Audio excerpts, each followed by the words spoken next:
ఇప్పుడే country delight యాప్ని download చేసుకోండి. Download the country delight app now. నమస్తే రమగారు. నమస్తే జయ. రమగారు, మనం నవరాత్రుల గురించి మాట్లాడుకుంటూ ఉన్నాం. ఈ రోజు యొక్క విశిష్టత దసరా శరణ నవరాత్రి ఉత్సవాల్లో ఇంద్రకీలాద్రి మీద కనకదుర్గమ్మని ఈ రోజున మహాలక్ష్మి స్వరూపంలో చూపిస్తారు. మనం కూడా లక్ష్మీ పూజే చేసుకుంటాం. అవునండి. అయితే మహాలక్ష్మి అనగానే మానవుడు ప్రతివాడికి మహాలక్ష్మే కావాలి. ఆమె అన్ని రకాల లక్ష్మీ స్వరూపాల్లోనూ ఉంటుంది. లక్ష్మి అనగానే సాధారణ అర్థం మనం లౌకికంగా ధనం అని తీసుకుంటాం. అవును. లక్ష్మి ధన, ధాన్య, ధైర్య, సంతాన, ఎన్ని రకాల లక్ష్మిలో కావాలి మనకి. అవును. ఇన్ని స్వరూపాలలో అమ్మవారు కనపడుతుంది. ఎంత సంపద ఉన్నా ధైర్యం లేకపోతే లాభం లేదు కదా. అంతే. ధాన్యం బోళ్ళంతో వచ్చినా దానివల్ల ధనం రావాలి, ధనలక్ష్మి అవసరం కూడా ఉంటుంది. అన్ని లక్ష్మిలో అవసరమే కదా రమగారు. అంటే పరిపూర్ణతని 8 స్వరూపాలలో ప్రదర్శిస్తుంది లక్ష్మీదేవి. అయితే ఈమె భగవంతుని భార్యగా ఉండటం వల్ల, విష్ణుమూర్తి యొక్క భార్యగా ఉండటం, నిత్యానపాయినిగా ఉండటం, భర్తని వీడి ఉండని తత్వం కలిగిన దేవతగా ఉండటం వల్ల, ఈ దైవంగా ఉండటం వల్ల లక్ష్మిని ప్రార్థించినా పూజించినా మనకి 5వ తనం పెరుగుతుందని చెప్తారు. ఐశ్వర్యానికి లక్ష్మీదేవి, సాహసము, ధైర్యము, సాహసోపేతమైన నిర్ణయాలు తీసుకోవటానికి, సాహసోపేతమైన పనులు చేయడానికి లక్ష్మీదేవి. భర్తతోటి ఎక్కువ కాలం కలిసి ఉండడానికి 5వ తనానికి లక్ష్మీదేవి, సంతానానికి లక్ష్మీదేవి, పాడి పంట దానికి లక్ష్మీదేవి, సిరి సంపద లక్ష్మీదేవి. అన్నిటికీ మహాలక్ష్మిని కొలవటమే అల్టిమేట్ గోల్గా కనపడుతుంది మనకి. అది. అయితే ఈ లక్ష్మీ స్వరూపంగా వెలిసిన ఆవిడ విష్ణువుతో కలిసి వైష్ణవి శక్తిగా మనకి దర్శనమిస్తుంది. అయితే వైష్ణవి శక్తి చాలా ప్రత్యేకమైన శక్తిగా చెప్తారు. దీనికి సంబంధించిన ఒక ప్రత్యేకమైన గాథ కూడా ఉంది. ముందు అమ్మవారికి ఈ రోజు ఏం సమర్పిస్తారో చెప్పి అప్పుడు కథ చెప్పుకుందాం. తప్పకుండా. లేదా గులాబీ రంగు, పింక్ కలర్స్, ఏ రకమైన పింక్స్ అయినా సరే, ముదురుగా కళ్ళకు కొట్టే రంగు కాకుండా కొంచెం లేత రంగులో ఏ వస్త్రాన్నైనా మనం అమ్మవారికి సమర్పించవచ్చు. మహాలక్ష్మి పూజ చేసుకుందాం ఈ రోజు ఏదైనా చక్కగా అని అనుకుంటే కనుక ఓ మంచి గులాబీ రంగు చీర కట్టుకుని అమ్మవారికి పూజ చేసుకోండి. గులాబీలతోటి పూజ చాలా బాగుంటుంది. వాసన వచ్చే పువ్వు, గులాబీల్లో కొన్ని ఊరికే ఉంటాయి, అవి అలాగే ఉంటాయి 15 రోజులైనా. అది కాకుండా సెంట్ అంటారు, కొంచెం గుమగుమలాడుతుంది, గులాబీ అత్తర్ వాసన వస్తుంది. ఆ పువ్వుతో అర్చన చాలా మంచిది. అయితే అమ్మవారికి ప్రీతిపాత్రమైన దినుసుగా మనకి శనగపప్పు అని చెప్తారు. శనగలు ఆమె యొక్క ధాన్యంగా చెప్పబడుతుంది. ధాన్యం ఉంటుంది, గ్రెయిన్. అయితే శనగపప్పుతో చేసిన ఏ పదార్థాన్నైనా అమ్మవారికి నివేదన చేయొచ్చు. పెద్ద పదార్థాన్ని చేయలేమనుకుంటే మామూలు క్షీరాన్నంలోనే శనగపప్పు వేసి చేయండి. బూరెలు లాంటివి నివేదన చేయొచ్చు, మైసూరుపాకు లాంటివి చేయొచ్చు, బూందీ, తీపి బూందీని నివేదన చేయొచ్చు. శనగపిండితో చేసిన ఏ పదార్థాన్నైనా అమ్మవారికి నివేదన చేసుకోవచ్చు. అమ్మవారికి సంబంధించిన మహాలక్ష్మి అష్టకం కానీ లక్ష్మీ అష్టోత్తరంతో కానీ పూజా విధానం చేసుకోవచ్చు. ఈ మహాలక్ష్మి అష్టకము, లక్ష్మీ అష్టోత్తరము కూడా నిత్యము పూజా విధానంలో అలవర్చుకుంటే చాలా మంచిది. వీటికి మనకి ఉపదేశం కావాలన్న నియమం పెద్దగా కనపడదు. అన్ని చోట్ల విష్ణు సహస్రనామం చదవంగానే లక్ష్మీ అష్టోత్తరం చదవాలి, అది లెక్క.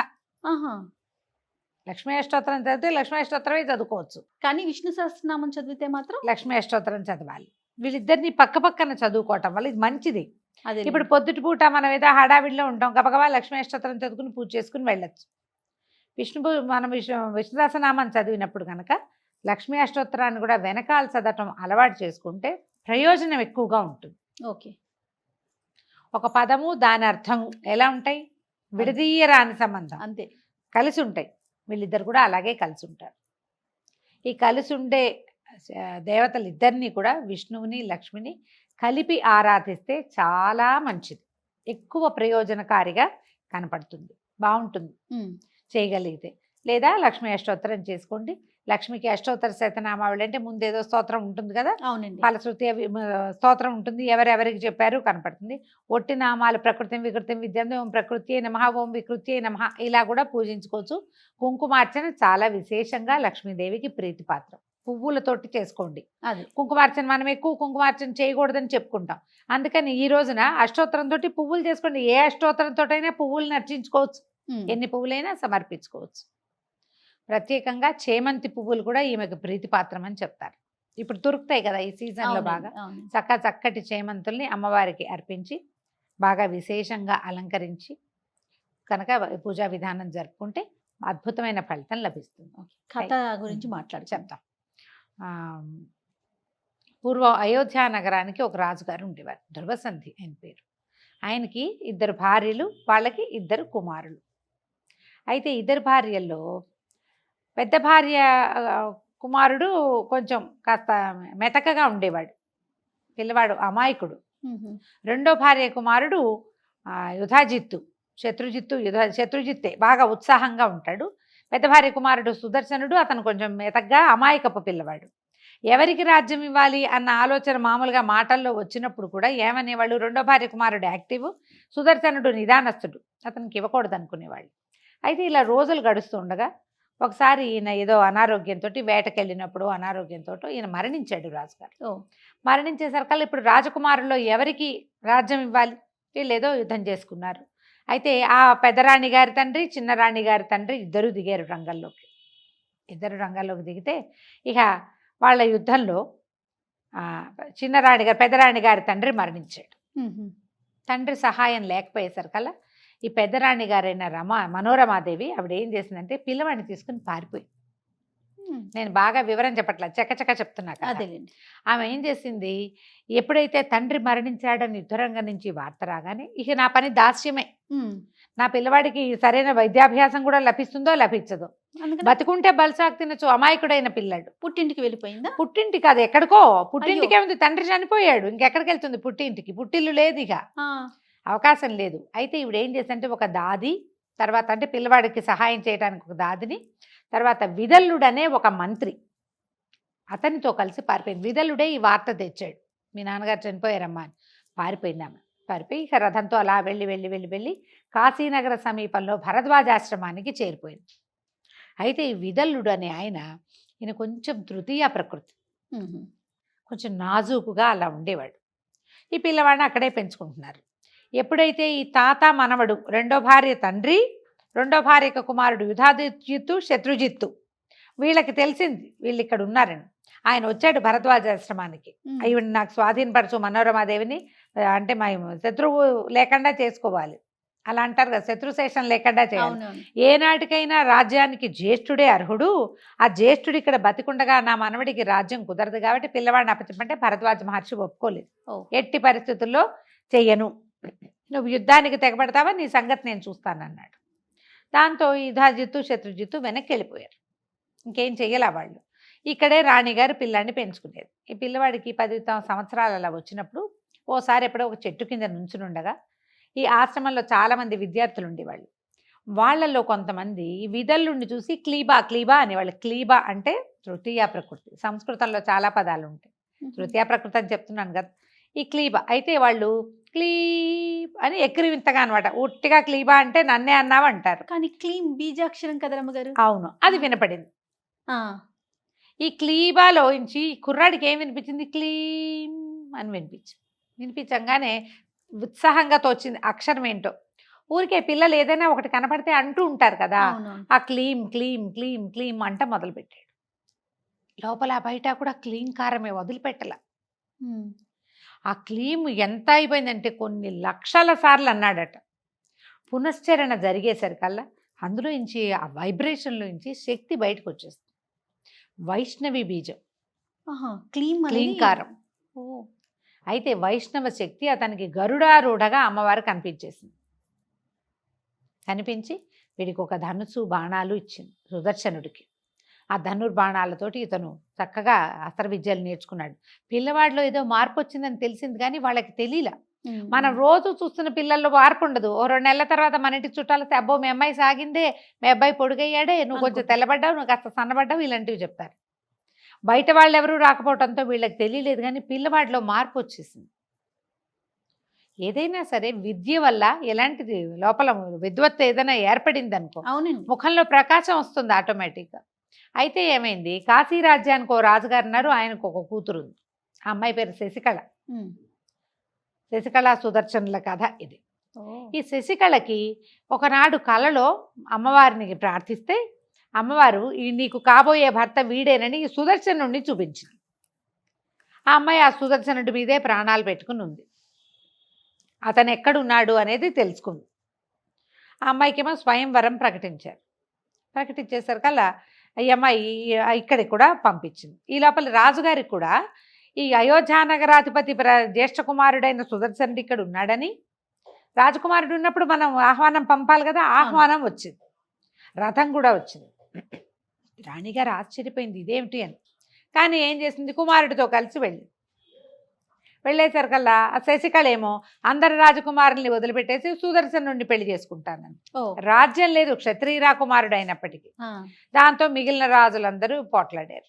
కానీ ఈ అమ్మాయి ఏం చెప్పిందంటే, నాకు అమ్మ ఇతనే నా భర్త అని చెప్పింది. ప్రాణం పోయినా నేను అసలు స్వయంవర సభలోకి రానన్నది అమ్మాయి. నా భర్త నిర్ణయం అయిపోయాక పరపురుషుల ముందుకు నేను ఎందుకు వెళ్తాను? అంతేగా, భర్త నిర్ణయించబడి ఉన్నాడు కదా, అతను వచ్చాడు, అతన్నే పెళ్లి చేసుకుంటా అంటే ఇక రాజుగారు ఏం చేయలేక మా అమ్మాయి కాదంటోందని చెప్పేసరికి వాళ్ళందరూ యుద్ధాలు, పోట్లాట్లు, నానా గొడవలు. సరే ఇతనికి వీళ్ళు ఏం చేశారంటే వివాహం చేసేసి అయోధ్యానగర్ కాశీనగరం దాటించే ప్రయత్నం చేశారు. దాటిచ్చేసరికి ఎప్పుడైతే కొంతమంది ఏమనుకున్నారు, రాజకుమారులు అమ్మాయి వరించినప్పుడు అతను రాజకుమారుడే, మన సాటివాడు క్షత్రియుడు రాకుమారుడు, రాజ్యం ఉంటే ఉంది, లేకపోతే లేదు, వీరభోజ్యంగా ఉండి వాళ్ళ తమ్ముడికి వెళ్ళింది, అయినా ఇతనే అర్హుడు నిజానికి. కొంతమంది వెళ్ళిపోయారు. కానీ యుధాజిత్తు, శత్రుజిత్తు, తాత మనవడు మాత్రం పట్టేసుకున్నారు, వీడిని సంహరించాలి, ఎప్పటికైనా రాజ్యార్హత ఉన్నవాడు వల్ల ప్రమాదమే. పైగా ఇప్పుడు కాశీరాజు కలుడైతే కాశీరాజు ఇంకో 5-6 ఫ్రెండ్స్ని కూడగట్టుకుని మన మీదకి వస్తాయి. ఇలా ఆలోచించి వాళ్ళు యుద్ధానికి తెగబడ్డారు. ఇతను యుద్ధం చేయలేడని వీళ్ళు భావించారు. కానీ అతనికి ప్రచండమైన వైష్ణవి శక్తి తోడుంది. అతనికే సాహసము, శౌర్యము, ప్రతాపము వచ్చినాయి. కానీ ఈవిడ అమ్మవారు ఈ గరుడారూఢగా యుద్ధరంగంలోకి ప్రవేశించింది. అతనితో పాటు వచ్చిందని ప్రత్యక్షంగా వచ్చినా రాకపోయినా ఇతని లోపల ఉన్నది ఆ శక్తి. అది అమ్మ వచ్చేసి 2 బాణాలతోటి వీళ్ళని సంహరించేస్తుంది. ఆమె వచ్చేసరికి ఇతని బాణాలే జరిగి కూడా ఉండుండొచ్చు. అయితే ఇట్లా ప్రత్యక్ష స్వరూపంలో గరుడారూఢగా కనపడినటువంటి వైష్ణవ శక్తిని చూసి రాజు, రాకుమారుడు అందరూ నమస్కారాలు చేశారు. ప్రత్యక్షం అయిపోయింది స్వరూపం. అది ఒకడి మంత్రోచ్చారణ వల్ల, మంత్రోచ్చాటన వల్ల, మంత్రం పునశ్చరణ వలన ప్రజలందరికీ ఆమె దర్శనమైంది. ఒక్కడు సరైన వాడు ఉండాలి కదా సమూహంలో, ఒక్కడున్నా చాలు. వాళ్ళు మనం చేస్తే వీళ్ళందరూ మానేశారు, మనం ఎందుకు చేయటం అని మానకూడదు. దానికి ఉదాహరణ ఈ కథే. అతను ఒక్కడే చేశాడు, వీళ్ళందరూ అమ్మవారిని దర్శించుకున్నారు. అప్పుడు ఆయన కాశీరాజ్యంలో నువ్వు ఉండమ్మా అని అడిగితే, కాశీరాజ్యంలో ఒక దేవాలయము, ఒక చోట వెలిసింది అమ్మవారు అంబికా స్వరూపంతో, అయోధ్య నగరంలో కూడా వెలిసింది ఈ వైష్ణవి శక్తి. అది లక్ష్మీ బీజం అని చెప్తాం, క్లీంకారం. తర్వాత ఇతను రాజ్యానికి వెళ్ళి తమ్ముడు చనిపోయిన పినతల్లిని చక్కగా చూసుకుంటూ అయోధ్య నగరాన్ని మళ్ళీ పొందాడు సుదర్శనుడు. కేవలము ఏ ఉపదేశము లేకుండా దైవికంగా తనకు అందిన ఆ క్లీంకారాన్ని పట్టుకుని, క్లీంకారే అది, క్లీంకారము అంటాం. దాన్ని రాయాలి అంటే ఏం రాయాలి, క్లీంకారము అని రాయాలి. ఆ క్లీంకారాన్ని పట్టుకుని తన రాజ్యాన్ని మళ్ళీ సంపాదించుకున్నాడు. చూడండి ఎంత చిత్రమైన కథ కదా. చాలా అండి. మనం ఏదైనా ఒక్క మంత్రం చేసినా మనం స్తోత్రము, శ్లోకము గంటల తరబడి చదవాలి, ఇంత పూజ చేయాలి, ఇన్ని పువ్వులు వేయాలి, ఇంత అలంకారం చేయాలి, మనలాగానే చక్కగా గ్రాండ్గా అలంకరించుకోవాలి. దీనికంటే ఇదంతా మంచిదే. అదేవి కుదరకపోయినా శుభ్రంగా పసుపు రాసుకుని స్నానం చేసి, తలారా స్నానం చేయగలిగితే మంచిది, చేయకపోయినా ఏ తప్పు లేదు. మనం ప్రతిసారి చెప్పుకుంటున్నాం, ముత్తైదుకి పుణ్య స్త్రీలకి పసుపు రాసుకుని కంఠ స్నానం చేస్తే సరిపోతుంది. ఒక్క శ్లోకాన్ని లక్ష్మీ క్షీర సముద్ర రాజతనయాన్ని తీసుకున్నా మీరు 11 సార్లు, 21 సార్లు, 40 సార్లు, 108 సార్లు మీ శక్తి కొలది ప్రార్థించుకోండి అమ్మని. ఈ క్లీంకారం ఆయనకి లభించింది కదా అని మనం కూడా చేయాలంటే గురూపదేశం ఉండటం ఎంతైనా మంచిది.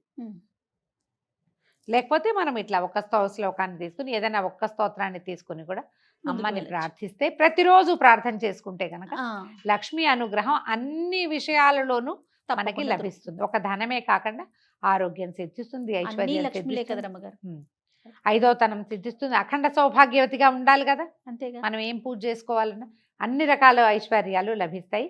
ఈ రోజున శనగపిండితో ఏదో ఒక పదార్థాన్ని చేసి అమ్మవారికి నివేదన చేసి ఈ రోజుని సుసంపన్నం చేసుకుందాం. తప్పకుండా రమ్య. నమస్తే. నమస్తే జయ.